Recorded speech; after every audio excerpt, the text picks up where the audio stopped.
Hello बच्चों, पलटन क्या हाल चाल है? सभी को नमस्कार। तो मैं स्वागत करता हूं आपके खुद के चैनल पे फिजिक्स विद प्रिंस में। मैं आपका होस्ट दोस्त, आपका फिजिक्स मेंटर प्रिंस त्यागी। तो बेटा, आज हम जो चैप्टर पढ़ने वाले हैं वो वेक्टर के बाद इंपॉर्टेंट होता है। उसे कहते हैं यूनिटरी मेजरमेंट, या फिर मैं ये कह लूं जैसे इंग्लिश में आप लोग ए से लेकर जेड तक 26 लेटर पढ़ते थे और हिंदी के अंदर का खा घा ये 52 पढ़ते थे। ऐसी ये उसका बेस बनाते थे। तो यहां पे भी आप लोग physical quantity, error, dimension, unit, कुछ इस तरीके के टॉपिक पढ़ेंगे जिससे रिलेटेड आप चीजों को आगे जाके एनहांस कर पाएंगे। तो जो आज का टॉपिक है बेहद इंटरेस्टिंग है, यूनिट्स एंड मेजरमेंट। यहां पे शुरुआत हम किससे करेंगे? Physical quantity, unit and prefix. Important है, देखो प्रीफिक्स भी इंपॉर्टेंट है। आप लोगों ने देखा होगा नैनोमीटर, आर्मस्ट्रॉन्ग, ठीक है, माइक्रोन, ये सब चीजें आपको हेल्प करने वाली। चलिए शुरुआत करें अपने इस लेक्चर की। तो फिर हमको पॉजिटिवनेस चाहिए। पॉजिटिवनेस आप लोगों के सामने आ चुके हैं। जय हो नीम करोली वाले बाबा। थोड़ा आगे चले, यूनिट एंड मेजरमेंट आप लोगों को पता है। देखिए, सबसे पहला जो टॉपिक मेरे दिमाग में हमेशा रहा है वो ये रहा है कि जो मैं पढ़ाने वाला हूं ना, उसकी जो हेडिंग होती है वो इंपॉर्टेंट है। अगर मैं आप लोगों से कहने लगूं कि भाई फिजिकल क्वांटिटीज क्या होती है, तो अलग अलग बच्चा ना अलग अलग बातें बताएगा, लेकिन मैं उन्हें सबसे पहले समझा देता हूँ। बेटा लाइक सपोज करो ये मार्कर है, ये मेरा वो पेन है जिसकी मदद से मैं यहाँ पर लिख रहा हूँ। तो इसके अंदर मैं क्या क्या मेजर कर सकता हूँ? क्या इसकी लेंथ मेजर कर सकते हैं? बिल्कुल सर। क्या इसका वेट मेजर कर सकते हैं? बिल्कुल।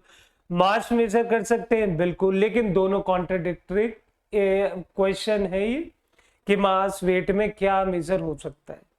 सर वॉल्यूम मेजर कर सकते हैं? बिल्कुल। देखो यहां पे मैं ये कह रहा हूं कि कुछ चीजों को मेजर कर जा रहा हूं। मैं कहता हूं मेरी बात करो, क्या आप मेरा गुस्सा मेजर कर सकते हो? नहीं सर। आप मेरा कोई भी इमोशन मेजर कर सकते हो? नहीं। तो इस दुनिया के अंदर विच एनीथिंग विच इज मेजरेबल, देखो इतना कुछ पढ़ने से पहले मैं आपको बता दूं, जितना आप चीजों को इजी रखोगे उतना फायदा होगा। Something which is measurable is known as physical quantity. यहां पे लिख भी रखा है, all those quantities which are used to describe the laws of physics can be expressed as physical quantity. Clear है? मतलब जितने भी फिजिक्स के लॉज है उन्हें डिस्क्राइब करने के लिए जिन क्वांटिटीज की रिक्वायरमेंट पड़ेगी उन्हें ही हम फिजिकल क्वांटिटी कहते हैं। लाइक सपोज करो सर किसी लॉ की बात कर लो। बेटा किसी भी लॉ की बात कर लो। मैं तुमसे कहता हूं एक लॉ है जो तुम्हारे लिए बहुत इंपॉर्टेंट है, उसे कहते हैं एक्शन रिएक्शन। क्या नाम है उसका? Action reaction. मैंने बात ही क्यों करी इसकी? क्योंकि देखो फिजिक्स के अंदर आप लोगों ने कुछ पढ़ा हो या ना पढ़ा हो, इस लॉ को हमेशा पढ़ा होगा। ये लॉ कहता क्या है कि जितनी फोर्स तुम मुझे दोगे उतनी फोर्स मैं तुम्हें दूंगा। कहा है ना न्यूटन ने कि on every action there is equal and opposite reaction, वही वाली बात है। तो यहां पे हम लोगों ने एक्शन को किससे डिनोट करा है सर? फोर्स से। फोर्स बनती कैसे सर? फोर्स बनती है F इक्वल टू एम में। यहां पे m भी एक फिजिकल क्वांटिटी है, F भी एक फिजिकल क्वांटिटी है, A भी एक फिजिकल क्वांटिटी है। A को ब्रेक करोगे तो एक फिजिकल क्वांटिटी है। लेकिन अगर मैं आपको एक मोटी बात बताऊं तो आपको ये समझ आ रहा होगा कि ये दोनों ड्राइव्ड फिजिकल क्वांटिटी है और ये बेस फिजिकल क्वांटिटी है। अब सर इतनी सारी चीजें बता दी, सबसे पहले तो ये बता दो फिजिकल क्वांटिटी होती क्या है। बेटा एक बात बताओ, आप लोगों को पता है कि मैं किसी भी बॉडी का मास नाप सकता हूं। लाइक सपोज करो मैंने आपसे कहा 10 किलो, है ना? मैंने आपसे कहा कि मैं किसी भी बॉडी का टाइम नाप सकता हूं और मैंने आपसे कहा 10 सेकेंड। बात समझ आई? मैंने आपसे एक लाइन और बोली कि चलो आज का जो टेम्परेचर है, गर्मी हो रही है आज का जो टेम्परेचर है वो है 40 डिग्री सेल्सियस। क्लियर है? तो यहां पे मैंने कुछ बातों को आपको समझाना चाहा। मैंने क्या, मास को मैं नाप सकता हूं, टाइम को मैं नाप सकता हूं, टेम्परेचर को भी मैं नाप सकता हूं। और जब इन तीनों चीजों को नाप रहा हूं तो मुझे आंसर दो पार्ट में मिल रहे हैं। कैसे पार्ट में? दो पार्ट में। यहाँ पे देखो दो पार्ट में आंसर मिल रहा है। कैसे सर? एक तो यहाँ पे एक नंबर मिल रहा है। क्या मिल रहा है? नंबर। इसी नंबर को फिजिक्स की लैंग्वेज में हम लोग मैग्नीट्यूड के नाम से जानते हैं। किस नाम से जानते हैं? मैग्नीट्यूड के नाम से जानते हैं। और जो ये पीछे शब्द लिखे रहते हैं, जो ये पीछे वर्ड्स लिखे रहते हैं, इन्हीं को हम लोग किस नाम से जानते हैं? यूनिट के नाम से जानते हैं। मेरी बात समझ आ गई? तो देख लो, यहां पे वो सारी फिजिकल क्वांटिटी जो फिजिक्स के लॉज को डिस्क्राइब करने में मदद करे, या जितनी भी मेजरेबल है, आप फोर्स को मेजर नहीं कर सकते, आप मास को मेजर नहीं कर सकते, आप एक्सेलेरेशन को मेजर नहीं कर सकते, और ये सारी की सारी किसी ना किसी लॉ के अंदर आपको हेल्प करेगी। क्लियर? ये थी फिजिकल क्वांटिटी का आपका एक बेसिक पार्ट कि सर मुझे फिजिकल क्वांटिटी समझनी, ये था। और सर जो नापी नहीं जा सकती वो किसी और चीज में नाप सकते हैं, जैसे फिजियोलॉजी वगैरह, इन सब चीजों में।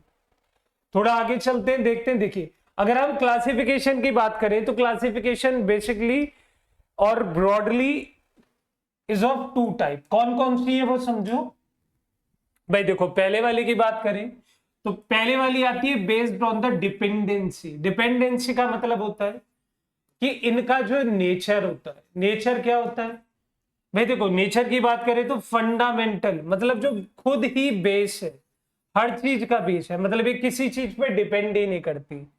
अगर हम इनकी बात करें तो they do not depend, they do not depend. अगर हम इनकी बात करें तो दे डिपेंड, इसलिए हम इन्हें किस नाम से भी जानते हैं? ड्राइव्ड क्वांटिटीज के नाम से भी जानते हैं, क्योंकि ये किस पे डिपेंड करती है? बेस पे डिपेंड करती है। इन दोनों का अपना एक रिलेशन है, ये किसी पे डिपेंड नहीं करती है, खुद बेस होती है, इंटरडिपेंडेंट होती है। भाई साहब, ये कैसी रहती है? इस पे डिपेंड करती है। अगर डायरेक्शन के बेसिस पे बात करें तो अभी पिछले चैप्टर के अंदर हम लोग यही पढ़कर आए कि भाई स्केलर क्वांटिटी कौन होती है? स्केलर क्वांटिटी वो होती है जिनके पास खुद का कोई डायरेक्शन नहीं होता। और वेक्टर क्वांटिटी कौन सी होती है? जिनके पास खुद का डायरेक्शन होता है। जैसे हम बात करें कैसे, कि अभी जस्ट मैं तुम्हें समझा के आया हूं पीछे। स्केलर की बात करें तो कैसा था? स्पीड। वेक्टर की बात करें तो एग्जाम्पल में क्या आ सकता है? वेक्टर की बात करें तो एग्जाम्पल में आ सकता है वेलोसिटी। क्लियर? तो देखो, ये इनकी क्लासिफिकेशन है। इसके अलावा और कुछ भी हो सकता है कि सप्लीमेंट्री हो गई, प्लेन हो गई, लेकिन जो ब्रॉडली मेन इसकी क्लासिफिकेशन है वो ये, जिसे आप लोगों को पढ़ना ही पड़ेगा। चलिए थोड़ा आगे बढ़ते हैं। अब मेरे दिमाग में यहाँ पे क्या आया मैं वो समझना चाहता हूँ। भाई देखो, यहाँ पे लिखा है फंडामेंटल और बेस। आप इंग्लिश में पढ़ रहे थे तो इंग्लिश में आप लोगों ने क्या पढ़ा कि मुझे ए से लेके जेड तक 26 लेटर पढ़ने। इसी की मदद से तो आप आज क्या लिख पा रहे? फिजिक्स लिख पा रहे। तो कहीं ना कहीं जो इंग्लिश का बेस है, जो ये इंग्लिश के फंडामेंटल है, वो कौन है? ए से लेके जेड। का खा घा ये हिंदी के फंडामेंटल है। अगर फिजिक्स की बात करें तो बेटा फंडामेंटल कौन है? ये बात समझने की। देखो, फिजिक्स की बात करें तो फंडामेंटल बदलते नहीं है। कहा कुछ ऐसा ही जाता है, बस थोड़ी चीजों को बदल के देख लेते हैं। आ जाओ।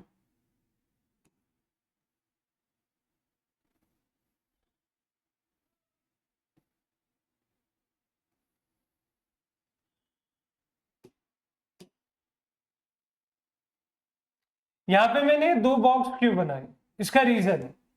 देखो, अगर मैं आप लोगों को डायरेक्ट समझाना चाहता तो मैं समझा देता, लेकिन डायरेक्ट समझाने के तौर तरीके थोड़े अलग हैं। चीजों को थोड़ा और अच्छे ढंग से समझे आप। जैसे मैं आप लोगों से कहता हूं कि आप लोगों को पता है कि फंडामेंटल क्वांटिटी की बात कर, तो कौन कौन सी ऐसी फंडामेंटल क्वांटिटी हैं जो बेसिकली आपको पढ़नी ही पड़ेगी।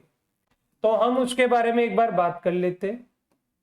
देखिए, मैंने आप लोगों से बोला कि यहां पे मैं लिखूंगा फंडामेंटल क्वांटिटीज। क्या लिखेंगे?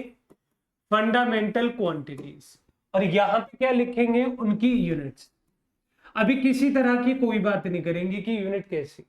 सबसे पहली बात करते तो सबसे पहले में आप सभी को पता है क्या आता है? लेंथ आता है। तो लेंथ मतलब डिस्टेंस, मतलब डिस्प्लेसमेंट, मतलब विड्थ, मतलब एरिया, मतलब वॉल्यूम। निकालना चाहो लेंथ की मदद से तो सब कुछ आ सकता है, लेकिन इसकी सबसे छोटी यूनिट क्या होगी? मीटर, है ना? बात समझ आ रही है आप लोगों को मेरी? दूसरी की बात करें तो मेरे बच्चे, दूसरी कहानी के अंदर यहां पे यूनिट क्वांटिटी कितनी है? Time. Sorry, I am really sorry. थोड़ा सा आगे चले तो यहां पे आप लोग क्या देखेंगे कि थर्ड आती है टेम्परेचर, जिसे आप नापते हैं किसमें, केल्विन में। क्लियर। अब थोड़ा सा और आगे चलते हैं, हम लोगों ने इससे बोला कि भाई हमें अमाउंट निकाल के बताओ, तो अमाउंट को हम किस में नापते हैं, मोल में। थोड़ा सा और आगे चले, हमने देखा कि मास की बात करें तो मास के अंदर क्या है, केजी, है ना। 6 पार्ट की तरह बात करें तो आता है ल्यूमिनस इंटेंसिटी, ल्यूमिनस इंटेंसिटी। तो ल्यूमिनस इंटेंसिटी की बात होगी तो इसकी यूनिट क्या आती है, कैंडेला। इसकी यूनिट क्या आती है, कैंडेला। हम 7 पॉइंट की तरफ चलते हैं, और 7 पॉइंट आपका इजी भी आप लोगों को पता होने चाहिए। 7 तरह की क्वांटिटी होती है।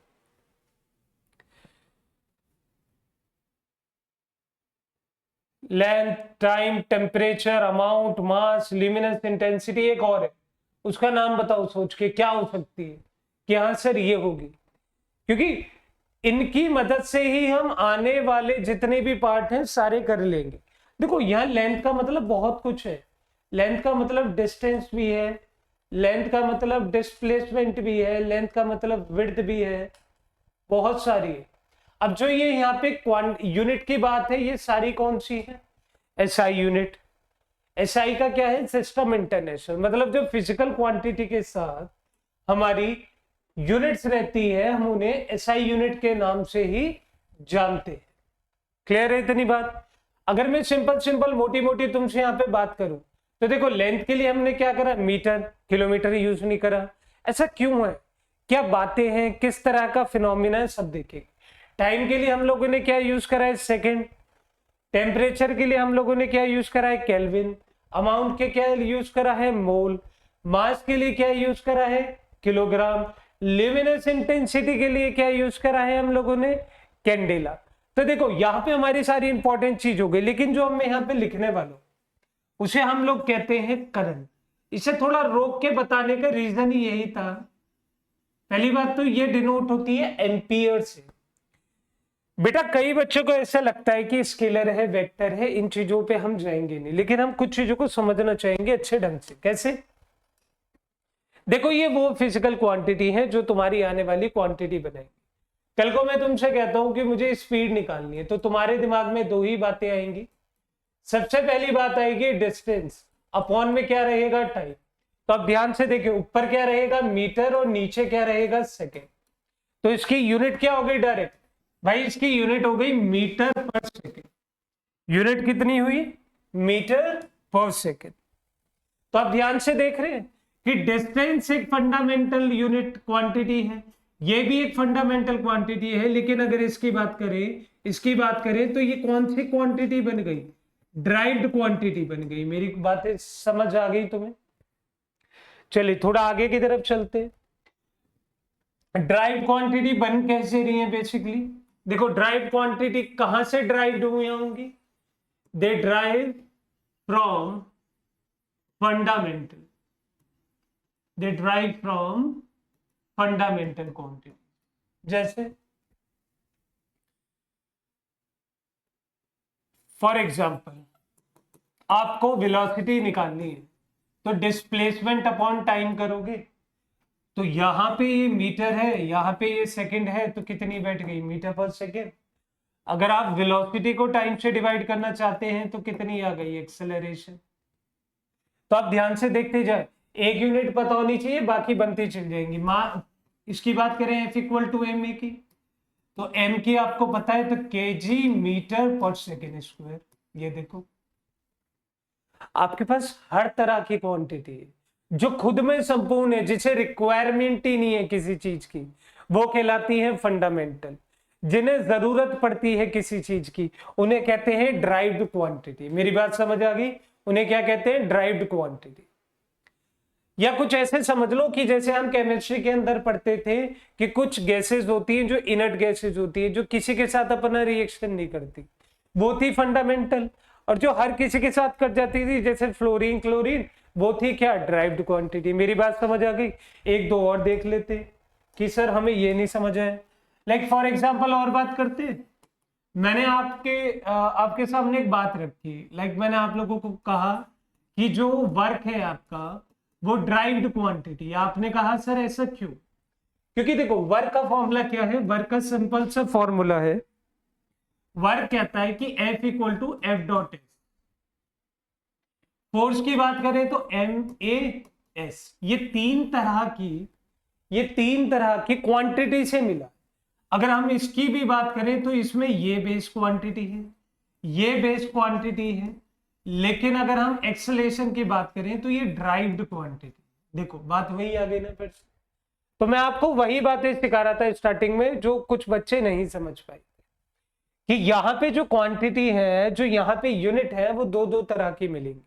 एक ऐसी जो खुद में संपूर्ण नहीं है, एक ऐसी जो खुद में संपूर्ण है, जो खुद में पुख्ता है, कंप्लीट है, वही कहलाई जाती है बेस क्वांटिटी। जो खुद में पुख्ता नहीं है वो कहलाई जाती है कौन सी? Derived quantity. चलिए, अगर बेस्ड ऑन द डायरेक्शन की बात करें तो डायरेक्शन का मतलब क्या है? डायरेक्शन कि सब कुछ पर्टिकुलर डायरेक्शन गिवन होगा वहां पे। तो यहां पे मैंने तुम्हें पढ़ा रखा है कि स्केलर क्वांटिटी कौन सी है? जिनके पास अपना मैग्नीट्यूड तो है लेकिन इनके पास अपना क्या नहीं है? डायरेक्शन नहीं। इसके अलावा अगर हम बात करें तो they follow simple algebraic laws. मतलब ये वो लॉ ही ऐड करते हैं कि 2 + 2 कितने हो गए? 4। 2 × 2 कितने हो गए? 4। इनके लिए वो बातें नहीं है कि एडिशन करने के लिए भी फॉर्मूला चाहिए, मल्टीप्लाई करने के लिए भी फॉर्मूला चाहिए, ऐसी कोई फिनोमेना नहीं। फॉर एग्जाम्पल मैं आपको एग्जाम्पल दे देता हूं। अगर मैं आपको एग्जाम्पल यहां से देने लगूं तो आपके पास एग्जाम्पल की बात आती है करंट की। करंट की अपनी यूनिट क्या होती है? एम्पियर। अब सपोज कर कि अगर मैं कहता हूं कि 1 एम्पियर करंट को 2 एम्पियर करंट में आपको जोड़ना है तो ऐड होके कितना आ जाएगा? 3 एम्पियर करंट। ये देखो, तो यहां पे किसी और चीज की रिक्वायरमेंट पड़ी? मुझे नहीं पड़ी। सर ऐसा करा कैसे? देखना, एक तार जा रहा है, एक तार के अंदर 3 एम्पियर करंट है, वो 2 भागों में टूट गया। अभी हम रेजिस्टेंस नहीं ले रहे, मैंने कहा वो 1 एम्पियर इधर गया, 2 एम्पियर इधर गया। बेटा जब वो जुड़ेगा तब भी तो वो 3 एम्पियर रहेगा। तो यहाँ पे मुझे कोई स्पेशल तरीके के लॉस की रिक्वायरमेंट नहीं पड़ी। तो ये क्वांटिटी क्या कहने लगी? स्केलर्स। क्यों? क्योंकि यहाँ पे डायरेक्शन पे डिपेंड ही नहीं करा गया, कोई डायरेक्शन की रिक्वायरमेंट नहीं थी। लाइक आपको पता था कि स्पीड की बात करें तो स्पीड के अंदर कोई डायरेक्शन की रिक्वायरमेंट नहीं है। ऊपर रहता है डिस्टेंस, नीचे रहता है टाइम, डिवाइड कर दो। भाई ये भी स्केलर क्वांटिटी, ये भी स्केलर क्वांटिटी, तो पूरी भी कैसी बन गई? Scalar quantity. मेरी बात समझ आ रही है? एक और कहानी है कि स्केलर क्वांटिटी को बनाने के लिए हमेशा डॉट प्रोडक्ट होना चाहिए किसका? वेक्टर्स का। डॉट प्रोडक्ट ऑफ वेक्टर्स होना चाहिए। ये लो, जब भी आप चाहते हैं कि मैं क्वांटिटी को स्केलर बना लूं और दो वेक्टर गिवन हो, फॉर एग्जांपल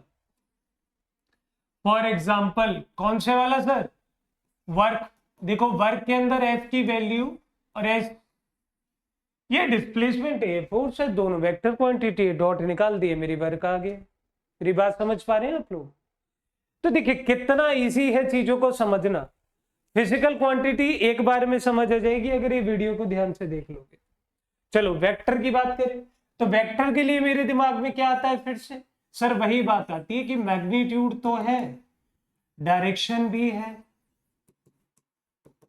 और लेकिन लेकिन लेकिन फॉलो ओबे लॉज ऑफ वेक्टर। ओबे और फॉलो लॉज ऑफ वेक्टर्स। तो भाई देखो लॉज ऑफ वेक्टर्स को निकालने का जो तरीका है आप लोगों को मैंने पहले बता दिया था कि लॉज ऑफ वेक्टर दो ही तरीके के थे, ट्राइंगुलर, पैरेललोग्राम या फिर पॉलीगन। और आप लोगों को सबको पता है कि इन्हें ऐड करना, मल्टीप्लाई करना, सब्ट्रैक्ट करना, डिवाइड करना, they require a special set of laws or special set of laws for their operations. They do not follow simple algebraic laws. For example की बात करें तो आप लोगों को अभी यहाँ पे भी पता है, लाइक मैंने आपको बोला एक्सेलरेशन, तो भैया जो एक्सेलरेशन अभी तुम पढ़कर आ रही हो पीछे की तरफ, वो एक वेक्टर क्वांटिटी है। रीजन क्या है कि वेलोसिटी को टाइम से डिवाइड कर। अब वेलोसिटी की बात करें तो सर वेलोसिटी को कैसे निकालते हैं डिस्प्लेसमेंट अपॉन टाइम। ये देखो, तो ये सारी की सारी वेक्टर क्वांटिटी।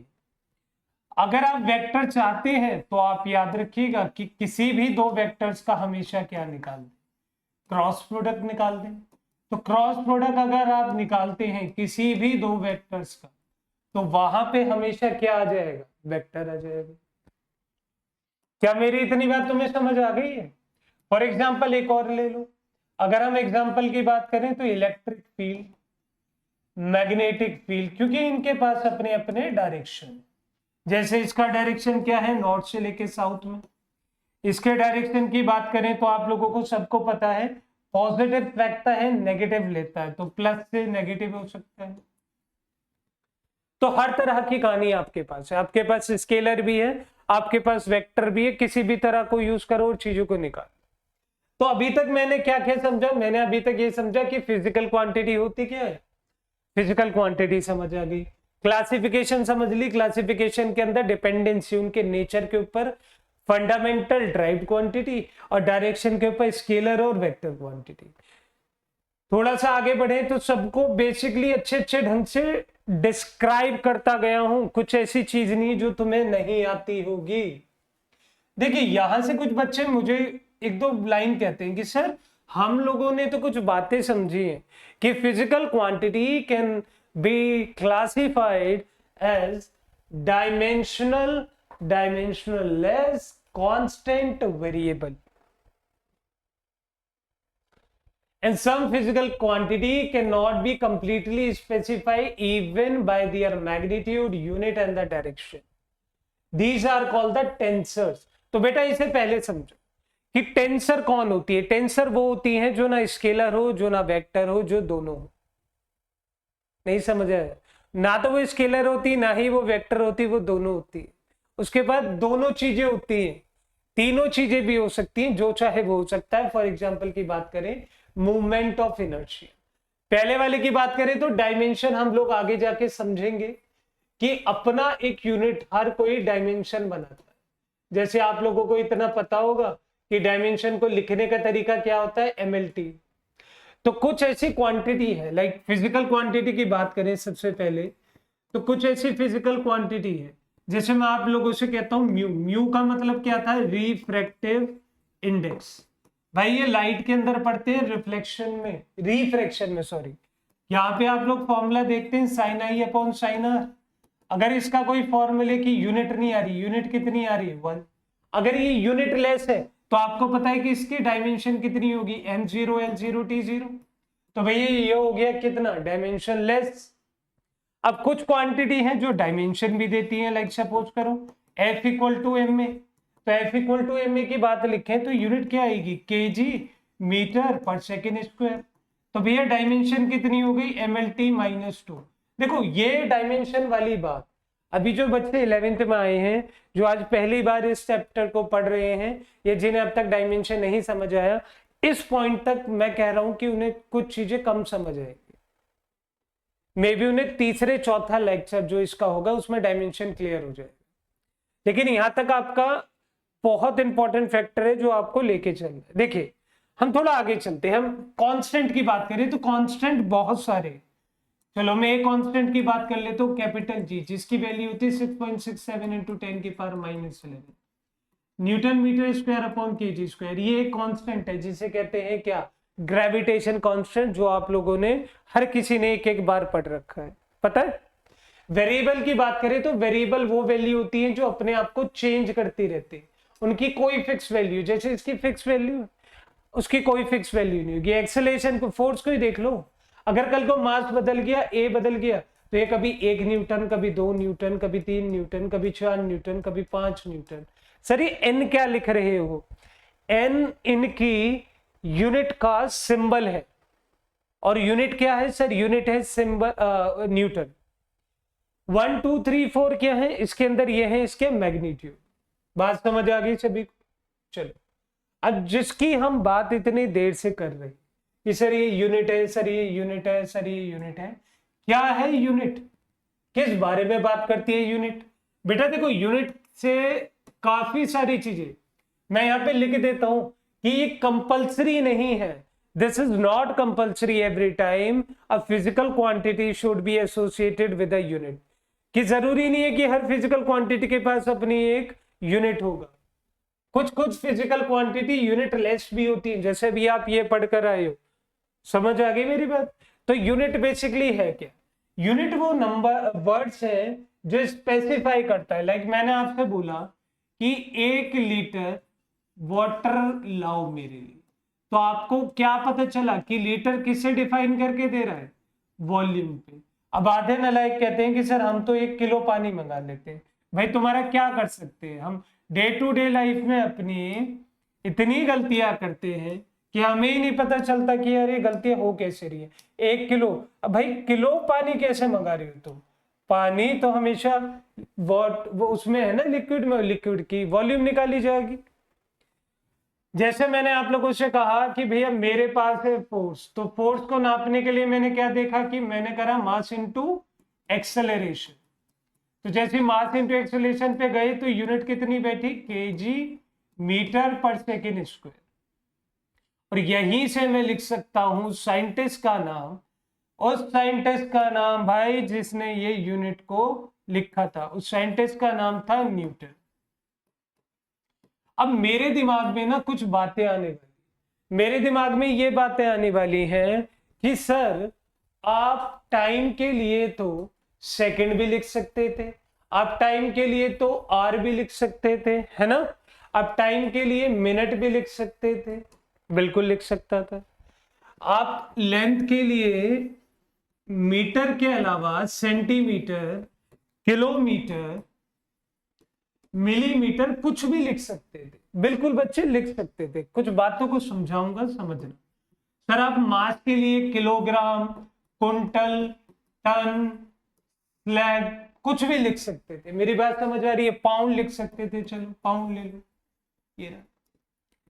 तो आप हर बार ऐसा ही क्यों कर रहे हैं कि मास के लिए केजी यूज कर रहे हैं, लेंथ के लिए मीटर यूज कर रहे हैं, टाइम के लिए सेकंड यूज कर रहे हैं? कुछ बच्चों के दिमाग में ये बातें आएंगी और मैं कहता हूं ये बातें जायज है उनके दिमाग में, ऐसा सोचें, ऐसा समझें, ताकि उन्हें बेस क्लियर होता चला जाए। देखो, थोड़ी देर पहले मैंने तुम्हें कुछ बातें सिखाई थी कि बेटा हमारे पास कुछ फंडामेंटल क्वांटिटीज है, तो उन फंडामेंटल क्वांटिटीज के पास अपनी यूनिट है। वो यूनिट कौन कौन सी? मीटर है, सेकंड है, केल्विन है, मोल है, केजी है, कैंडेला है और एम्पियर है। अब यहां पे ना कुछ कंडीशन ऐसे राइज होगी कि कल को एक बच्चा मेरे पास आता है और वो मेरे से सिंपल सिंपल मासूम से सवाल करता है। वो ये कहता है कि सर हमारे यहाँ आम को दशहरी कहते हैं, आम के, मैंगो के there are different names for mangoes.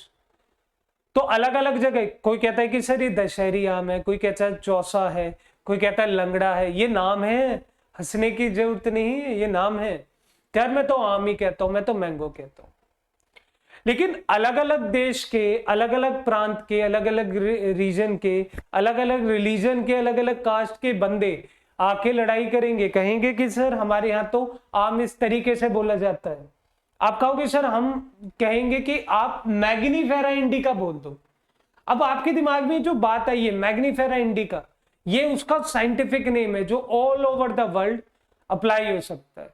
वहां पे किसी को कुछ कहने की जरूरत नहीं है, मैंगो भी मत कहो, मैग्नीफेरा इंडिका कहते।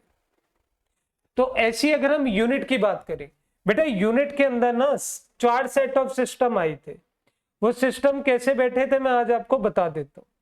बहुत इंपॉर्टेंट सिस्टम है, अगर आप एक बार में समझ गए तो जीवन आपका भले में गुजरेगा, आपको मजा आएगा आपके जीवन के। ना ना ना ना ना ना ना ना ना ना, डिलीट हो जाओ भैया, डिलीट हो जाओ। ये मानते नहीं, इनके साथ जबरदस्ती करनी। चलिए देखिए, मैं आप लोगों को सबसे सेट ऑफ सिस्टम समझाता हूँ। सबसे पहला जो सिस्टम आप लोग पढ़ रहे हैं अपनी स्क्रीन के ऊपर, उसे कहते हैं एसआई यूनिट्स। यूनिट तो समझ आ गई ना, वो वर्ड है जो फिजिकल क्वांटिटी को अकम्प्लिश कर रहे हैं। तो यहाँ पे कुछ लेते हैं, हम लेते हैं मीटर, फिर लेते हैं किलोग्राम, फिर लेते हैं सेकेंड, है ना। लिख सकते हैं पूरा हल्का, जैसे लिखना चाहो वैसे लिख लो तुम्हारी। थोड़ा हम आगे चले, हम लेते हैं मोल। हम थोड़ा आगे चले, हमने लिया कैंडेला। हम थोड़ा सा आगे चले, हम लोगों ने लिया एम्पियर। और थोड़ा सा आगे चले, हम लोगों ने लिया केल्विन। तो देखो ये वो 7 क्वांटिटी की फिजिकल क्वांटिटी की यूनिट है जो हम लोग स्पेसिफाई करेंगे, समझना मेरी बात। अब थोड़ी देर बाद मुझे पता चला कि 3 सेट ऑफ सिस्टम और होते हैं। एक होता है 2, 3, 4, कौन कौन से? एक होता है सर MKS, एक होता है CGS, और एक और होता है जिसे कहते हैं FPS। अब कुछ ऐसे थे जो फ्रांस ने दिए थे, कुछ ऐसे थे जो आप लोगों के ब्रिटिशर्स ने दिए थे। तो हर कोई अपने अनुसार चीजों को चला रहा है। आप लोगों ने देखा होगा ना, जूते का साइज भी कैसा होता है कि भैया जूता है कि ब्रिटेन के USA नंबर से 8 है और UK नंबर से 9 है। आप इन तीनों को देखो, ये तीनों के तीनों एक क्वांटिटी को डिफाइन करते हैं जिसका नाम है डिस्टेंस। लेकिन ये यूनिट क्या कहलाती है? मीटर। ये क्या कहलाती है? सेंटीमीटर। F क्या कहलाता है? फुट। मेरी बात समझ आई? अगर हम तीनों की बात करें तो ये तीनों एक क्वांटिटी को सिग्निफाई कर रहे हैं जिसका नाम है मास। अगर हम K की बात करें तो किलोग्राम, G की बात करें तो ग्राम, P की बात करें तो पाउंड, और यहाँ पे ये जो तीनों ऐसे ये किसे सिग्निफाई करके बता रहे हैं? टाइम को। मतलब क्या हो गया? सेकेंड। क्लियर है? तो यहाँ पे आप तीनों तरह के और चारों तरह के सिस्टम को पढ़ रहे हो। अच्छा, आपको जब कंफ्यूजन हो तो वैरायटी जितनी ज्यादा कम होगी या बढ़ती जाएगी, कंफ्यूजन उतना डिक्रीज इंक्रीज होता जाए। यहां पे मेरे पास 3 तरह के सिस्टम थे। वो मुझसे क्या कह रहे थे कि तू मास के लिए केजी यूज कर ले, ग्राम यूज कर ले, पाउंड यूज कर ले, टाइम के लिए सेकंड यूज कर ले, डिस्टेंस के लिए मीटर, सेंटीमीटर, फुट यूज कर ले। भाई मैं तो कंफ्यूज हो गया। मैं कंफ्यूज कैसे हो गया? क्योंकि मैंने अब तक पढ़ना था किलोग्राम, कोई आके कहता है ग्राम, कोई कहता है पाउंड।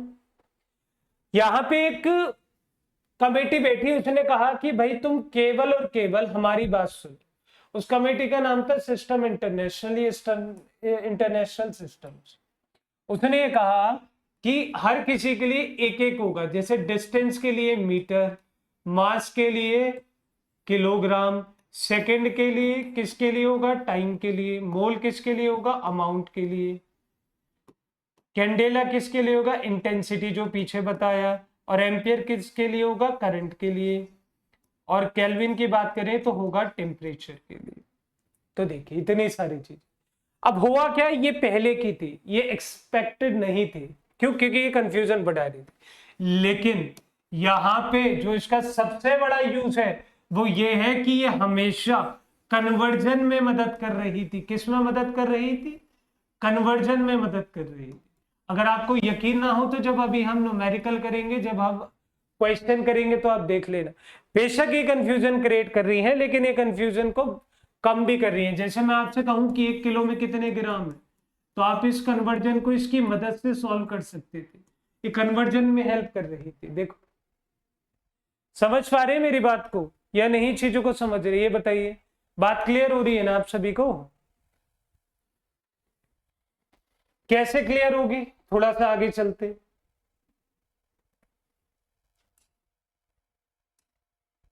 देखिए यहां पे आती है आपकी कन्वर्जन से रिलेटेड प्रीफिक्स। मुझे लगता है ये छोटा छोटा दिख रहा है ना? चलो कोई नहीं, ध्यान से देखिए बेटा। यहाँ पे कन्वर्जन लिखी, यहाँ पे लिखी 10 की पावर 1, मतलब 1, 2, 3, 6, 9, 12, 15, 18, 21 और 24। यहाँ पे क्या क्या लिखा है? -1, -2, -3, -6, -9, -12, -15, -18, -21 एंड -24। इसे लिखने का तरीका भी समझ लो। देखो ध्यान से, एक सिंपल कहानी है। पहले क्या, अगर आप लिखना चाहो तो 1 to -2 और बाकी 6 का मल्टीपल है।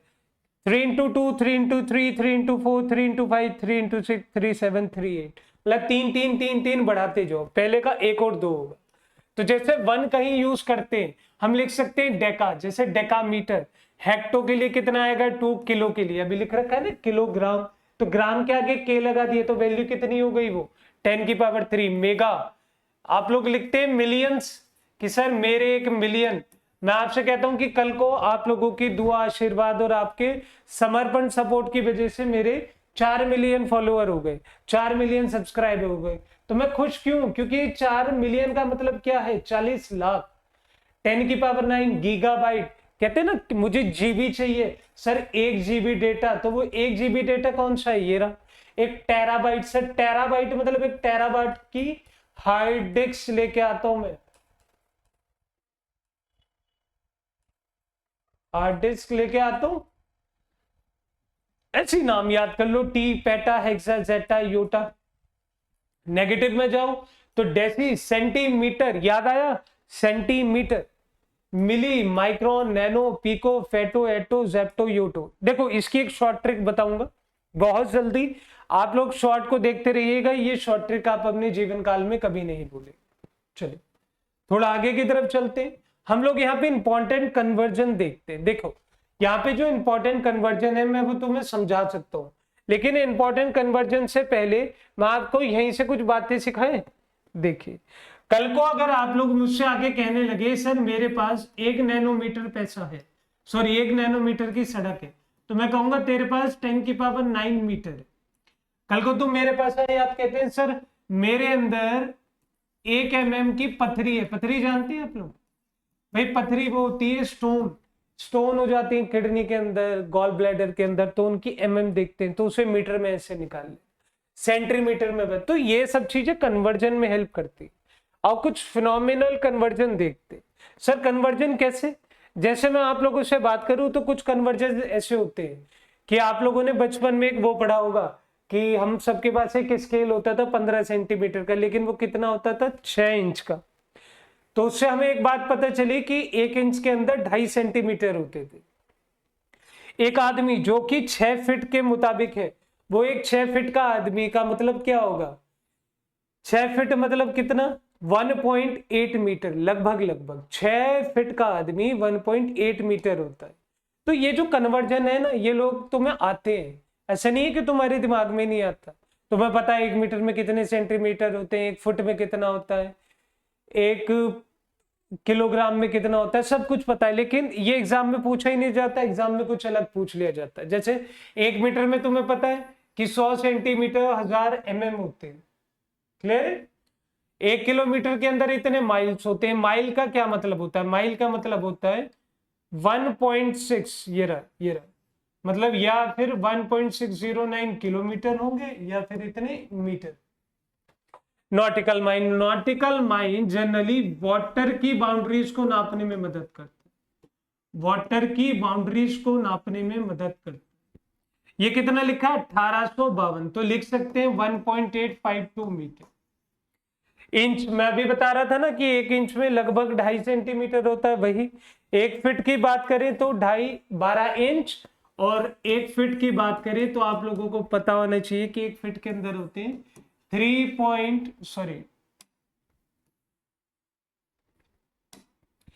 1 मीटर के अंदर होते हैं 3.28 मीटर। तो लगभग 6 फीट कितने में हो जाता है? 1.8 मीटर में। वो अब देखो ये है इंपॉर्टेंट बातें। यहाँ पे जो जो इंपॉर्टेंट है, जो एग्जाम में आने की उम्मीद रखते हैं, हम उन्हें डिलीवर अच्छे ढंग से करेंगे। सबसे पहले आता है लाइट ईयर। मेरे बच्चे लाइट ईयर का क्या मतलब है? लाइट ईयर का मतलब होता है distance travel by light in 1 year. अभी निकालते कैसे हैं? आप लोगों को पता है कि लाइट ईयर डिस्टेंस की यूनिट है। किसकी यूनिट है? डिस्टेंस की। और मैंने यहाँ पे लिख भी रखा है किसकी है? लेंथ की। डिस्टेंस का formula speed equal to distance upon time है। तो डिस्टेंस क्या हो गया? Speed into time. लाइट की स्पीड कितनी होती है भैया? लाइट की स्पीड होती है 3 गुना 10 की पावर 8। और साल में कितने सेकंड होते हैं? ये होते हैं 365 इंटू 24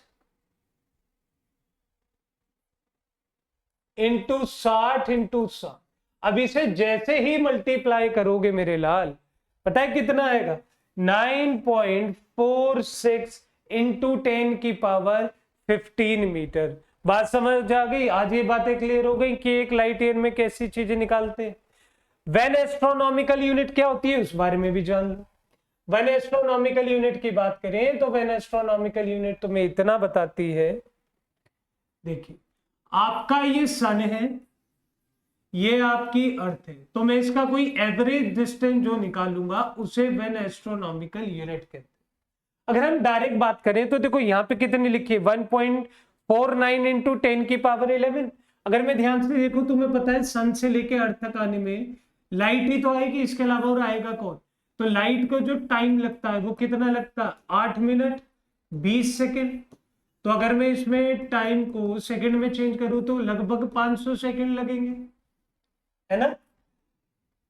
और स्पीड कितना लेती है? ये लेती है 3 गुना 10 की पावर 8 मीटर पर सेकेंड। अगर आप लगभग लगभग भी देखेंगे तो ये आएगा 1 पॉइंट इंटू 10 की पावर 11 मीटर। ये देखो इतना।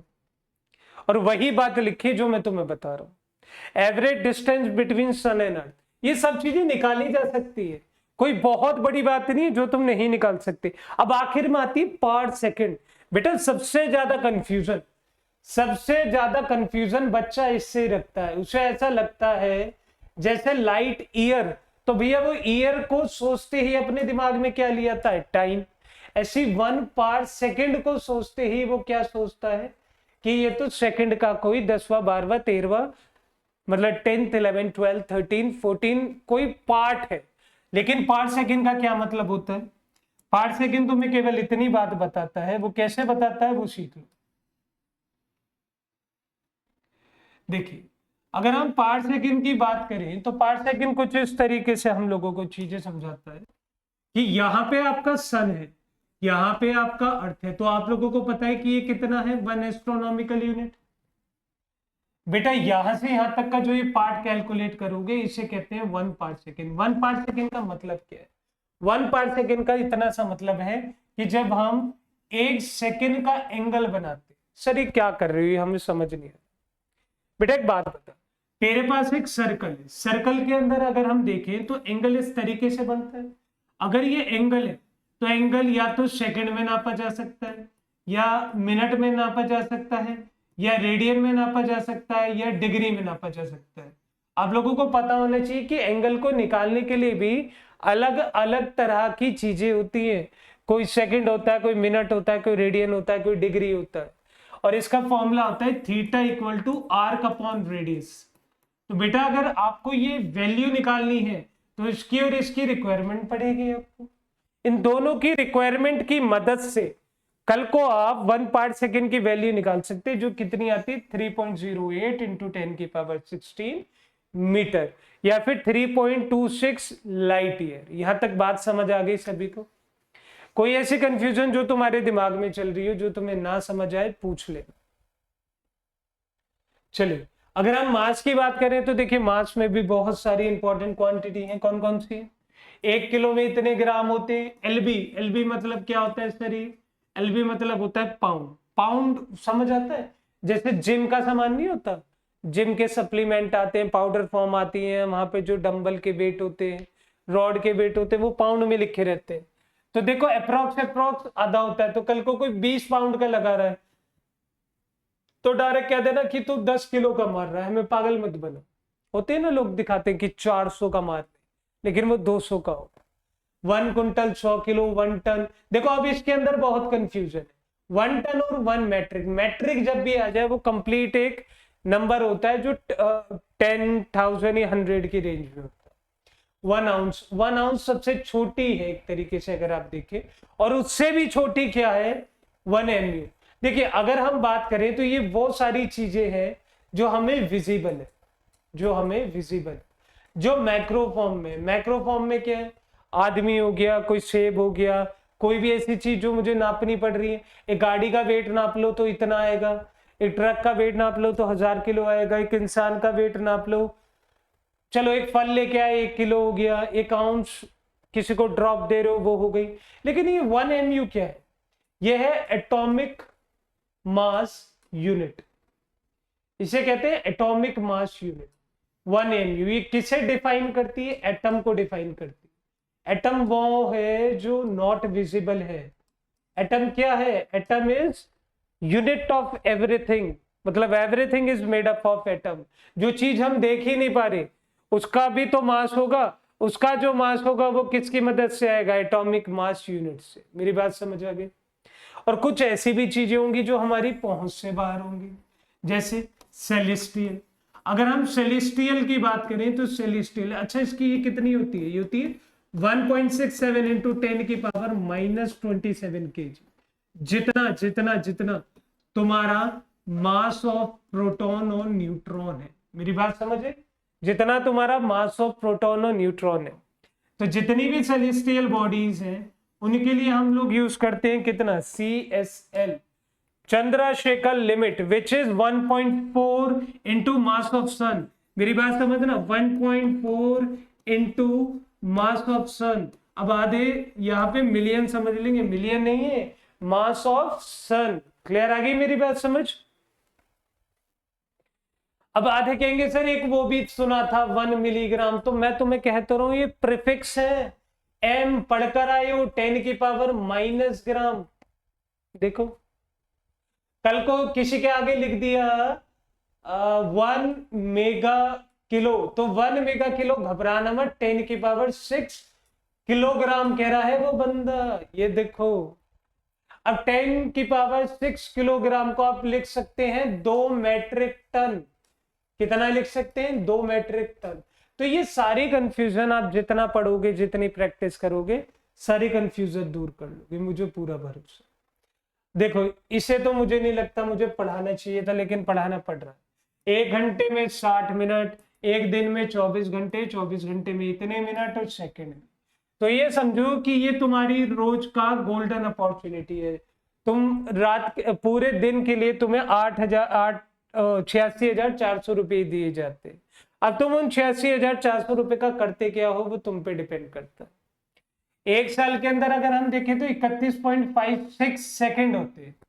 अरे रे रे रे रे रे रे रे 31.56 नहीं होगा, इनटू कुछ है भाई, पागल बना रही, शायद 10 की पावर 6 है। ठीक है देख लेना, क्योंकि हम निकालते कैसे, इसे निकालने का तरीका मैं अभी बता रहा था।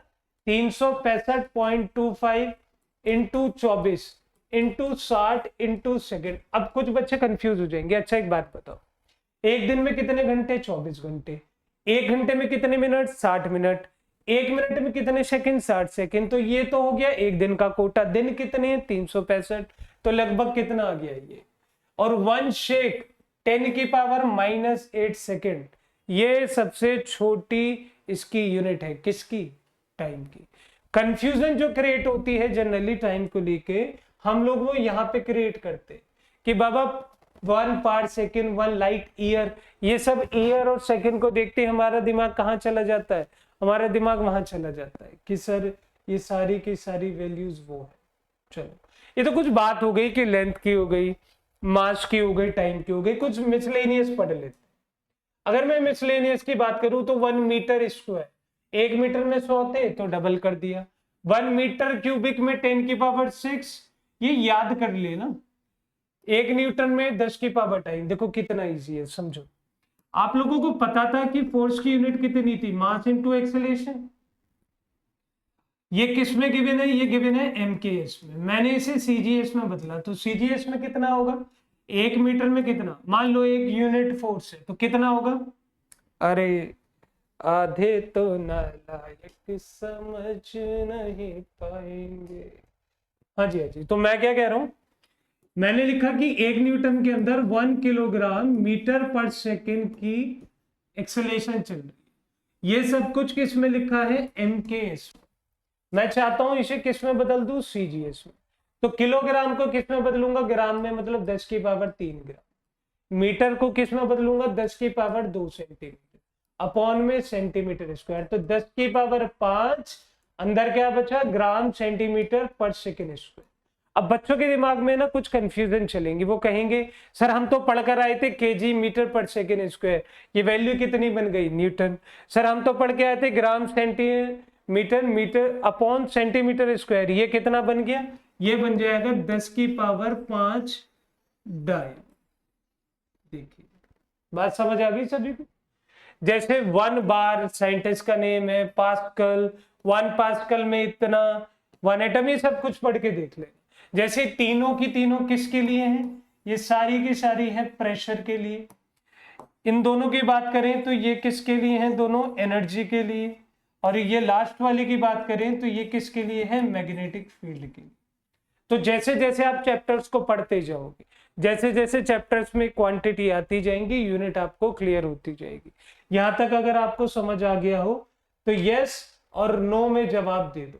चलो थोड़ा पढ़ने से पहले ना हम एक बार क्लासिफिकेशन ऑफ यूनिट्स को देख लेते हैं, क्योंकि यहाँ पे कुछ ऐसे बच्चे हैं जो क्लासिफिकेशन ऑफ यूनिट्स में ना थोड़ी मात खा जाते हैं। कैसे मात खाते हैं, देखिए बच्चों बड़ी सबसे पहली जो कंफ्यूजन मैं आप लोगों को डिनोट करना चाहता हूं वो ये थी कि फंडामेंटल यूनिट्स भी होती है, मतलब जो एसआई यूनिट्स थी वो आपको पता थी वो किस नाम से जानी जाती है, फंडामेंटल यूनिट्स के नाम से। अब दूसरा क्या आता है, दूसरा आता है ड्राइव्ड क्वांटिटी। तो भैया जो ड्राइव्ड क्वांटिटी की यूनिट होती है, ड्राइव्ड क्वांटिटी की यूनिट्स होती हैं, उन्हें ही हम लोग किस नाम से जानते हैं, उन्हें ही हम जानते हैं ड्राइव्ड यूनिट के नाम से। जैसे, और ये ज्यादातर साइंटिस्ट के नेम पर होती है, ज्यादातर साइंटिस्ट के नेम पर होती है। कैसे, जैसे मैं आपसे कहता हूं न्यूटन, 1 न्यूटन बना कैसे, 1 kilogram 1 metre per second square. ठीक है, ऐसी अगर मैं आपसे कहता हूं एम्पियर, मैं आपसे कहता हूं वोल्ट, मैं आपसे कहता हूं केल्विन, मैं आपसे कहता हूं वेबर, आपसे कहा जाता है टेस्ला। तो ये सारी की सारी ड्राइव्ड क्वांटिटी है, लेकिन साइंटिस्ट के नाम पे बनी हुई। क्लियर हो गई बात। यहां पे थर्ड पॉइंट आती है कि कुछ सप्लीमेंट्री यूनिट्स भी होती है, कुछ सप्लीमेंट्री यूनिट्स भी होती है। जैसे, इंटरेस्टिंग है देखो ये वाला पार्ट, सप्लीमेंट्री यूनिट्स कुछ दो तरह की होती है, आ जाओ समझा देते।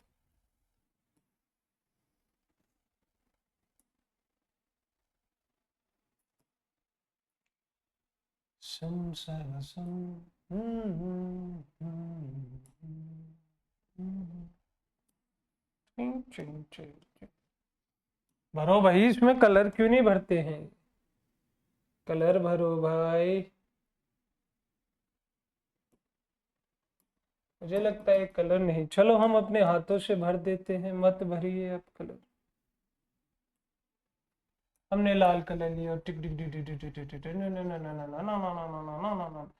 भाई सपोज करो, चलो ये कलर मिटा दो, हम सिंपल सिंपल बात करेंगे। हम क्या सिंपल बात कर रहे हैं, ये सर्कल है, ठीक है सर, ये स्फेयर है। तो तुम्हें पता है कि स्फेयर खाली नहीं होता, ये 3D फिगर है, ये 2D फिगर है। अब मैं आप लोगों से ये कहने लगूं कि मेरे भाई, मेरे दोस्त, कि सर्कल के सेंटर से जो एंगल बनता है उसकी यूनिट के लिए हम लोग लेते हैं स्टेरेडियन, और जो स्फेयर के बीचों बीच एक कोन काट के दे देते हो किसी को, उसके एंगल की यूनिट के लिए हम लोग लेते हैं क्या मेरे लाल, रेडियन। सुभान अल्लाह, बात समझ आ गई। सर्कल के लिए स्टेरेडियन और स्फेयर के लिए रेडियन, ये दोनों सप्लीमेंट्री यूनिट हैं किसकी, एंगल्स की। अगर इतना कुछ तुम्हारे दिमाग में जहन में बैठ गया है तो जरा क्वेश्चंस करना चालू करो, करो क्वेश्चन। पहला क्वेश्चन आप लोगों की स्क्रीन के ऊपर है, take your time and tell मी।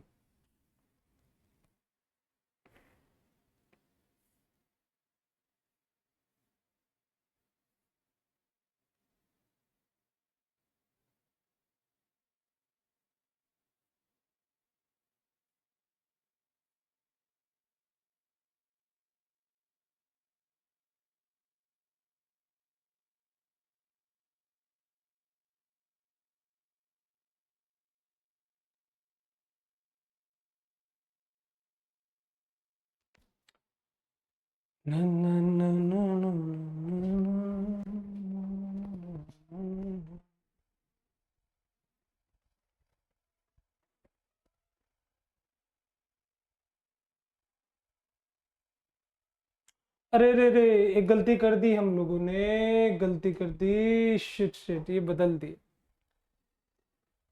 मेरे लाल देखो देखो देखो, देखो।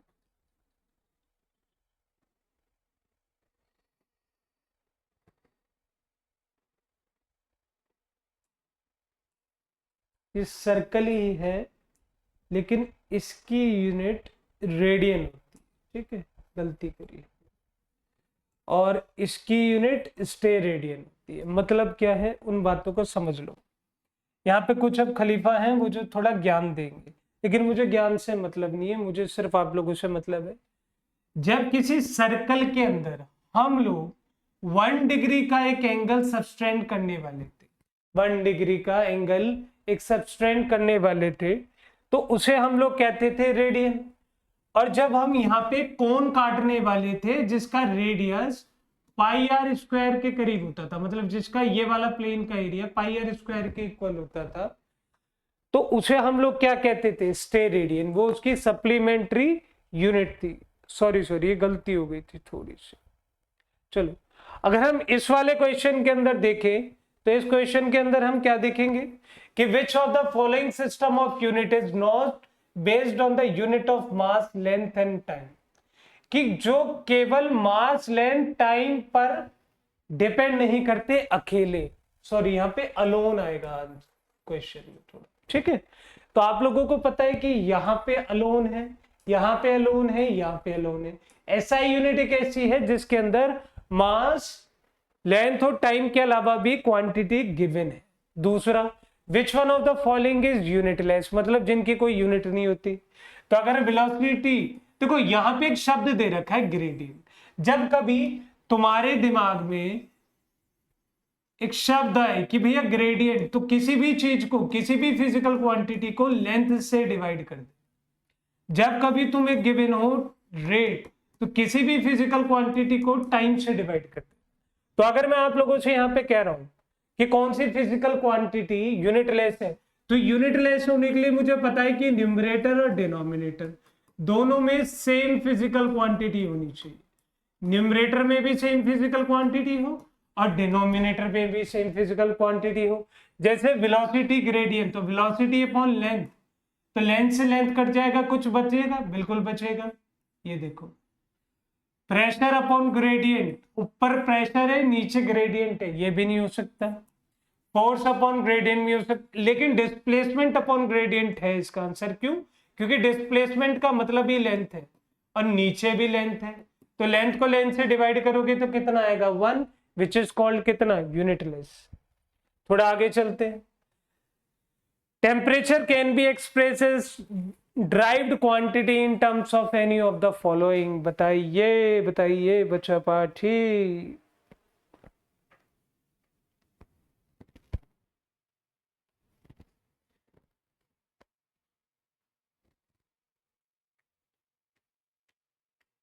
टेम्परेचर सर कर ही नहीं सकते, क्योंकि टेम्परेचर तो एक फंडामेंटल क्वांटिटी है और फंडामेंटल क्वांटिटी किसी पे डिपेंड नहीं करती।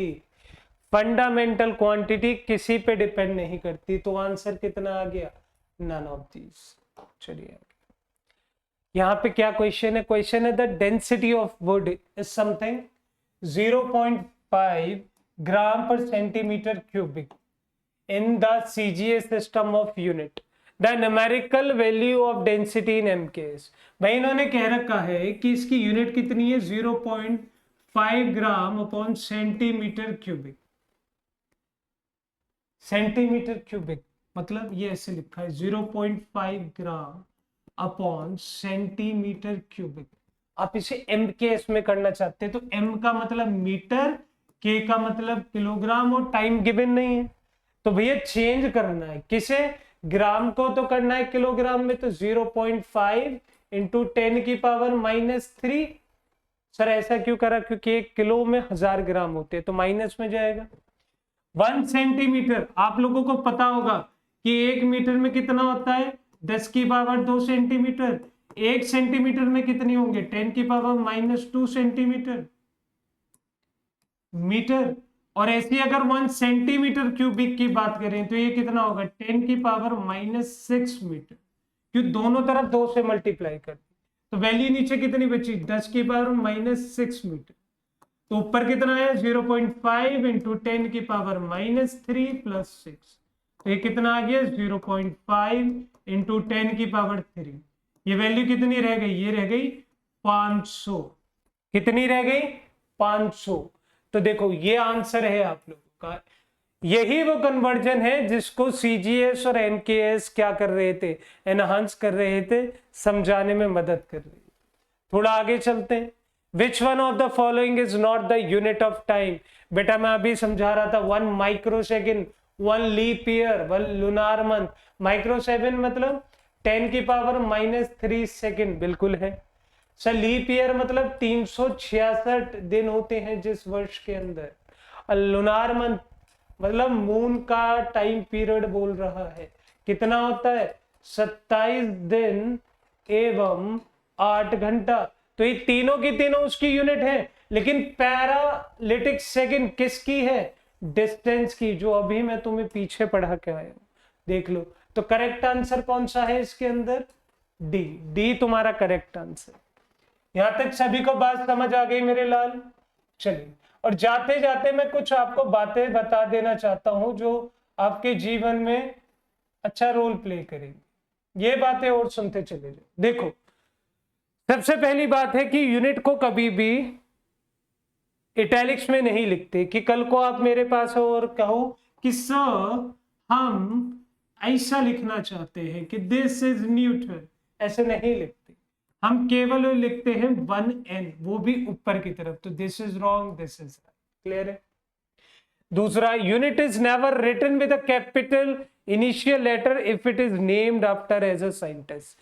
देखो फॉर एग्जाम्पल मैं अभी तक क्या लिखता आया हूं कि न्यूटन को ऐसे लिखा है, लेकिन इसके सिंबल को हमेशा कैपिटल लिखा।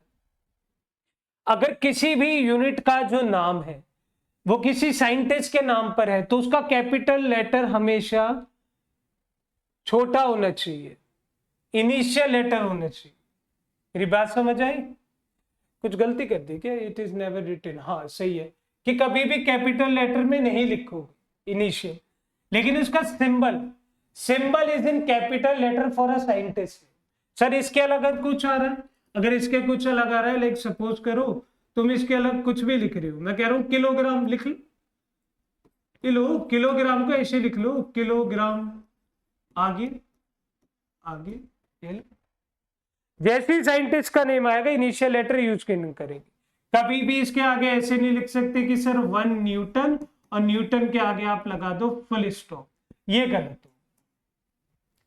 कभी भी आप ऐसे नहीं कर सकते कि 1 या 10 सेंटीमीटर्स, भाई प्लूरल है, अंग्रेजी नहीं पढ़नी तुम्हें, इंग्लिश नहीं पढ़नी। हमेशा किसमें फुल स्टॉप नहीं यूज होगा, प्लूरल फॉर्म नहीं यूज होगी। Combination of a prefix and the symbol is considered as a new symbol. मतलब कल को तुम मेरे पास आए, कहते हो कि सर 1 मीटर की चीज है, मैंने कहा बिल्कुल है सर। 1 मीटर का कन्वर्जन नैनोमीटर में करना, मैंने कहा 10 की पावर -9 मीटर। लेकिन एक लड़का है कहता सर 1 नैनोमीटर भी तो लिख सकते हैं। तो देखो ये एक नया सेट ऑफ सिंबल हो गया। कैसे? एन एक प्रीफिक्स है, एम ऑलरेडी आपकी यूनिट चलती आ रही है, तो एक नया सेट ऑफ प्रीफिक्स हो गया। मेरी बात सभी को समझ आ गई? तो अगर यहाँ पे कुछ रिलेटेड प्रॉब्लम आ रही है जो तुम नहीं समझ पा रहे, तुम बार बार मेरे से पूछ सकते हो, तुम किसी भी तरीके से पूछ सकते हो। ऐसा कुछ नहीं है कि मैं तुम्हें नहीं बताऊंगा। और यहाँ पे आपको लग रहा है कि थोड़ा लेट हो रहा है, चीजें नहीं समझ पा रहे, तो मैं आपको बार बार बता दूंगा। आप एक बार कमेंट बॉक्स में बताइए तो सही कि सर मुझे इतनी बातें समझनी है।